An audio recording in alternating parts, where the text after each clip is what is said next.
Your life might already be suffering under addictions you think you control, but if you're honest, most days, your cravings win. Porn, phones, drugs, gambling, different faces, same enemy. You're not the first man to fall into these traps, and you won't be the last. Addiction has existed for thousands of years. The only difference today is that your phone puts temptation in your hand every second. Long before smartphones, men struggled with the same inner battle: impulse versus discipline, craving versus control, weakness versus honor. And no group understood this battle more than the samurai. Their world was filled with its own addictions: sake, gambling dens, pleasure houses, comfort, and escape. They didn't just resist cravings, they developed a system to break them. Today, you're going to learn that system, a ruthless, ancient method for destroying addiction from the inside out. A method built by warriors who believed a man who cannot defeat himself is already defeated. Let's begin. Chapter 1: The Enemy in the Shadows. They say a samurai faces many enemies in his lifetime: rival clans, bandits, assassins, warlords. But the elders always warned young warriors of one foe far more dangerous than any blade: the enemy that waits inside your own mind. In the northern province of Kai, under a sky always thick with mist, lived a warrior named Arakawa Jinsuke. He was the kind of man other soldiers admired: quiet, disciplined, deadly with the sword. Yet behind that hardened exterior lived a struggle only he could see. Every night, when the lanterns dimmed and the village drifted into sleep, Jinsuke slipped away from the barracks, not to train, not to meditate, but to wander into the hidden corners of Yoshiwara, a place where warriors went to lose themselves. There, sake flowed endlessly into trembling cups. Dice clattered like the sound of falling bones. Courtesans smiled with painted lips and promises of warmth, and for a few hours the world became soft, comfortable, forgettable. To Jinsuke, it was escape. To his master, Sogen, it was the first sign of spiritual collapse. Because the samurai understood something modern men often ignore: your cravings can destroy you long before the world ever does. At first, Jinsuke thought he was in control. He told himself the same lies men tell themselves today: I can stop whenever I want. It's just for tonight. I deserve this. No one will know. But addiction never announces itself with thunder. It creeps quietly, softly, so silently that by the time you realize you're sinking, your feet are already trapped in mud. Jinsuke's training grew sloppy. His sword lost precision. His focus scattered like dust in the wind. One evening after practice, Sogen approached him. Your hands are steady, the master said, but your spirit trembles. Jinsuke lowered his gaze, unable to speak. Sogen continued, You believe your enemy is out there? He pointed to the dark hills beyond the dojo. But the one defeating you is in here. His finger tapped Jinsuke's chest. That night, Jinsuke returned to his quarters and stared at the katana resting beside him. It gleamed with honor, yet his heart felt hollow. He finally understood what he had become: a warrior whose body stood straight, but whose mind bowed to craving. And this is where your story connects with his. Your addictions may not be sake or gambling dens, but you have your own Yoshiwaras: porn on a glowing screen, a phone you can't stop checking, drugs that numb your reality, gambling that feels like hope but steals your future. Different era, different tools, same enemy. Just like Jinsuke, you think you are the master of your cravings. But cravings don't need strength to win. They only need repetition, one scroll, one click, one hit, one bet, one moment of escape. And suddenly, something inside you begins to rot. Your discipline, your confidence, your purpose. Addiction doesn't break you loudly. It breaks you silently. The samurai believed that the first stage of defeat is denial. The second is comfort. The final is dependence. Jinsuke had reached the second stage, comfort. He indulged because it was easier than facing the emptiness swallowing him from within. And you? Most men today don't even know they're in the second stage until their life collapses around them. Your mind shows you the pleasure, not the price. It whispers relief, not consequence. Jinsuke didn't understand how deep he had fallen until the night he lost all the silver entrusted to him by his clan. A warrior's honor shattered by his own craving. He returned to the dojo with empty hands and a spirit trembling with guilt. And in that moment, he learned the first truth of the samurai path. You cannot kill an enemy you refuse to see. Your addictions are not random habits. They are enemies. Enemies that disguise themselves as comfort, pleasure, escape, relief. And before you can defeat them, you must do what Jinsuke finally did. Look the shadow in the face and admit, I am losing to myself. This chapter is the beginning of your confrontation, because the samurai believed the moment a man acknowledges his inner enemy, the war truly begins. The fiercest enemy is not before you, but within you. Chapter 2. Fudoshin, Killing the Mind That Craves. The morning after Jinsuke's collapse, Sogen summoned him before sunrise. The air was sharp enough to cut skin, carrying the quiet stillness of a world not yet awake. Jinsuke expected punishment. He expected shame. Instead, his master simply said, "Follow me." They walked deep into the forest, past the shrines, and through the fog that clung to the earth like ghosts. Eventually, they reached a black, mirror-still river, the kind that reflected a man's face even when the light was low. "Sit," Sogen commanded. Jinsuke obeyed, folding his legs beneath him. The ground was frozen. His breath turned to white smoke. Silence stretched around them like a net ready to choke. Minutes passed, then more. The cold crept into his bones. The discomfort grew into pain. His mind screamed for escape. Move, stand, scratch, breathe differently, do something. That was when Sogen spoke. "Good, let the cravings rise. Now ignore them." This was Fudoshin, the samurai doctrine of the immovable mind. Not a mind that feels nothing, but a mind that refuses to be commanded by its own impulses. Cravings, Sogen taught, were like shadows. They appear suddenly, they stretch, they change shape. But they cannot harm you unless you move toward them. Jinsuke clenched his jaw as waves of urges crashed inside him. The urge to stand, to shake off the cold, to flee from the discomfort. These impulses felt familiar. They were the same ones that lured him to Yoshiwara every night, the same ones that drained silver from his hands, the same ones that whispered lies of comfort.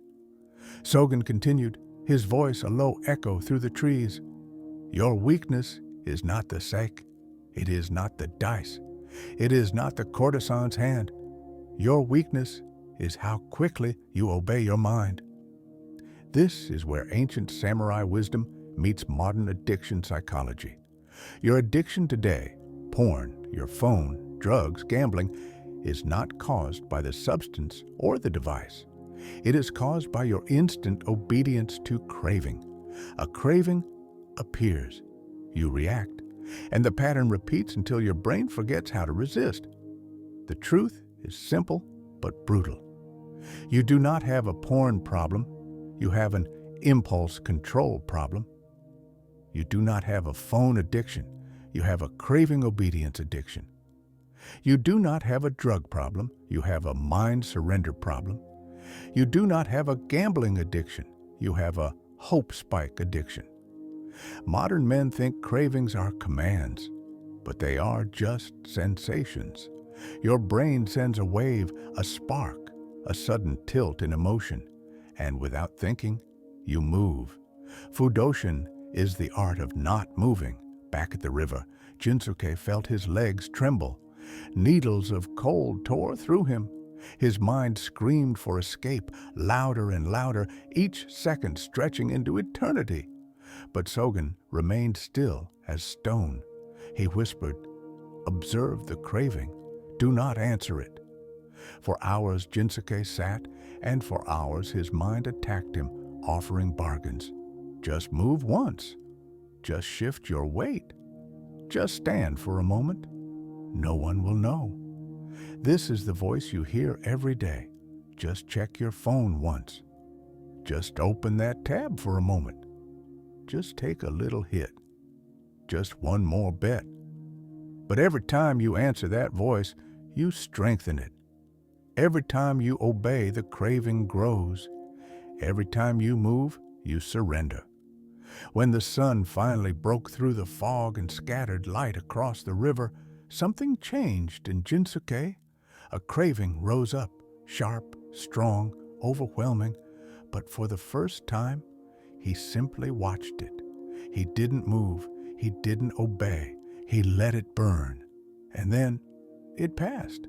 Not because he beat it, but because he refused to feed it. Sogen nodded, seeing the shift in his student's eyes. "This," he said, "is the beginning of freedom, and that is your lesson.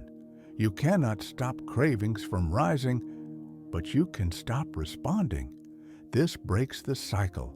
This rewires the brain. This restores your strength." The samurai did not fight impulses. They starved them by sitting still, breathing, and letting the wave pass without giving it power. Your cravings will visit you like storms, but storms always pass. It is your reaction that makes them eternal. If you learn Fudoshin, you will eventually reach the same truth Jinsuke discovered. I am not my urges. My urges are visitors, and I am not obligated to open the door. Control your mind, or it will control your sword. Chapter 3. Kiri-Sute Gomen, Cutting Down the Dishonor. Fudoshin taught Jinsuke how to stop reacting to his cravings. But that was only the first half of the war. A man can silence the mind, but if the world around him is filled with traps, eventually he will fall into one. Sogen knew this. That night, when the moon rose high above the pines, he handed Jinsuke a wooden training sword. "Tonight," he said, "we do what must be done." The two walked toward Yoshiwara, the same place where Jinsuke had lost his discipline, his silver, and almost his future. But this time, they walked not as lost men seeking escape, but as warriors preparing for execution. The district opened before them like a beast with many mouths. Lanterns glowed red. Laughter spilled from gambling houses. Women in silk waved softly from balconies. The scent of sake drifted through the air thick as smoke. Every doorway was a memory. Every alley was a temptation. Every voice was a ghost calling him back to his old self. Jinsuke felt his stomach twist. His hands trembled. Sogen turned to him and said, "This place has eaten enough of your life. Tonight, you reclaim it." This was Kiri-Sute Gomen, the samurai doctrine granting a warrior the right to cut down anything that insults or dishonors his spirit. In battle, it allowed a samurai to kill without consequence if his honor was violated. But spiritually, it meant something even deeper. Anything that weakens you must be eliminated. No negotiation, no hesitation, no mercy. The modern world has forgotten this truth. Men today try to manage their addictions. They try to limit access. They try to reduce temptation. But samurai don't manage the enemy. They remove it. As they walked deeper into Yoshiwara, Jinsuke confronted each place that had once pulled him into the darkness. The first was a gambling house. Wooden doors carved with dragons, the floor stained with spilled wine, laughter rolling from inside like thunder. This was where he had first tasted the illusion of luck. Hope had been his drug, the dice his poison. Jinsuke stepped forward, placed his hand on the door, and whispered, "You will not take from me again." He turned away. He didn't enter. He didn't linger. He didn't say goodbye. He cut it off. The second place was a sake den. Warm light seeping through paper windows, cups clinking, a familiar song drifting in the air. Jinsuke remembered how the burn of the first sip made his heart slow, how the second made his mind cloud, how the third stole his will. He stared at the entrance, felt the old craving rise, and crushed it beneath a new truth. I do not need this to feel alive. He walked away. Then came the house of a courtesan, a woman with quiet eyes who had once made him forget who he was, what he stood for, and what discipline meant. She stepped outside, surprised to see him. "Jinsuke," she whispered, "you came back." He bowed slightly, not with affection, but with finality. "No," he said softly, "I came to leave." He walked past her, his steps steady, unbroken. Tonight, he buried the man he used to be. And this is where your story meets his once again. You cannot break addiction if you are still protecting its hiding places. Modern men make the same tragic mistake. They try to quit porn, but keep the sites bookmarked. They try to stop scrolling, but keep all the apps on their home screen. They try to quit drugs, but keep the contacts saved. They try to quit gambling, but allow quick deposits on their banking apps. This is why they lose. You don't defeat the enemy you sleep beside. A samurai eliminates anything that threatens his destiny. If something dishonors your discipline, weakens your spirit, or hijacks your mind, you remove it. Not tomorrow, not next week, not when you feel ready. Now, delete the apps, block the websites, remove the numbers, destroy the paraphernalia, change the environment, cut the access, cut the routine, cut the people, cut the illusion. Addiction cannot survive without opportunity. When Jinsuke and Sogen finally exited Yoshiwara, the air felt different, lighter, colder, clearer. Jinsuke looked back only once, not with longing, but with the calm of a man who had just executed his enemy. Sogen placed a hand on his shoulder. "Tonight you learned the truth," he said. "A warrior does not fear losing what weakens him." And that is the lesson you must carve into your mind. Your future requires sacrifice. Your discipline requires removal. Your transformation requires elimination.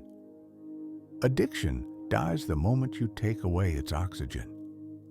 A single hesitation can kill a warrior. Chapter 4. Shugyō. The rebirth of a warrior. Kiri-Sute Gomen had removed the enemies outside Jinsuke, but now he had to face the most brutal phase of all, rebuilding himself. Because once you cut away your addictions, once you burn the bridges that led you into darkness, you're left standing in the cold, empty space where your old life used to be. Most men return to their addictions because this emptiness scares them, because the silence is too loud, because the discomfort is too sharp, because without their vices, they no longer know who they are. A samurai doesn't run from this emptiness. He steps into it. He sharpens himself inside it. He rebirths himself through it. This process is called Shugyō, the way of severe purifying discipline, not gentle habits, not productive routines, not positive affirmations, severe discipline, self-forging, spiritual violence against weakness. After leaving Yoshiwara behind, Jinsuke retreated to the mountains for weeks.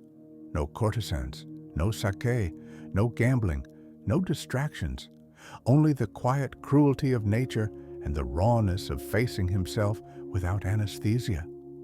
Every morning, before the sun touched the sky, he trained, not for war, but to rebuild the man who had been weakened by craving. He plunged his hands into ice-cold streams to awaken the nerves he had dulled. He ran up steep stone paths until his lungs burned like fire. He meditated in the snow until his body shook and his mind screamed. He repeated kata until sweat turned to steam in the freezing air. Shugyō was not punishment, it was purification. As the days passed, something strange happened. The cravings that had once ruled him began to fade, not because they disappeared, but because he became stronger than them. Addiction does not return to a man who has rebuilt himself. It cannot survive in a spirit that is too disciplined, too focused, too alive. And this is where your transformation begins. Once you remove your addictions, you must fill the void with something greater, with structure, purpose, routine, physical training, skill, identity. If you do not build a new life, your old life will come back for you. Shugyō teaches 3 brutal truths. 1. Pain is not the enemy. It is the forge. Discomfort is the place where the old self dies and the new self is born. Cold mornings, intense workouts, meditation, reading, skill building, all these sharpen the blade of your mind. 2. Discipline must be daily, not dramatic. A samurai does not become powerful by one moment of courage, but by 1,000 days of consistency. You rebuild yourself through small, relentless behaviors, waking early, training even when tired, cutting distractions, setting routines, practicing stillness, choosing action over comfort. 3. Purpose is the ultimate antidote to addiction. A mind filled with mission has no room for cravings. A man with direction does not chase escape. Addiction thrives in emptiness. Purpose strangles addiction to death. Back in the mountains, Jinsuke carved these truths into his spirit. Every sunrise was a test. Every night was a reflection. Every day was a war won against the weaker version of himself. By the time he descended back into the village, he was no longer the man who had walked into Yoshiwara seeking escape. He moved differently, spoke differently, breathed differently. The shadows no longer clung to him. His cravings no longer commanded him. His past no longer chained him. He had become what all men are capable of becoming, but few ever choose to become. A man addiction cannot live inside. When he returned to the dojo, Sogen looked at him with the faintest hint of a smile. "You have done what most men fear," he said. "You have faced yourself." Jinsuke bowed deeply, not to Sogen, but to the man he had rebuilt with his own hands. And this is where your journey ends and begins. Because once you cut the addiction, once you silence the craving, once you rebuild your identity, you are no longer a victim of desire. You are a warrior again, and a warrior who masters himself is a man no addiction can conquer. Endure what others cannot, and you will become what others are not. You've just learned the same method samurai used to break their addictions and rebuild their lives. But none of this works unless you take the first step. Before you leave, go to the comments and write, "I'm starting my samurai journey today." Not for motivation, but so you create a reminder for your future self. Because When someone likes that comment later, YouTube will notify you and you'll remember the promise you made today. If you slip, if cravings return, that notification might be the thing that pulls you back on track. So write it, claim it, mark the beginning. Your journey starts now. Stay disciplined, stay sharp.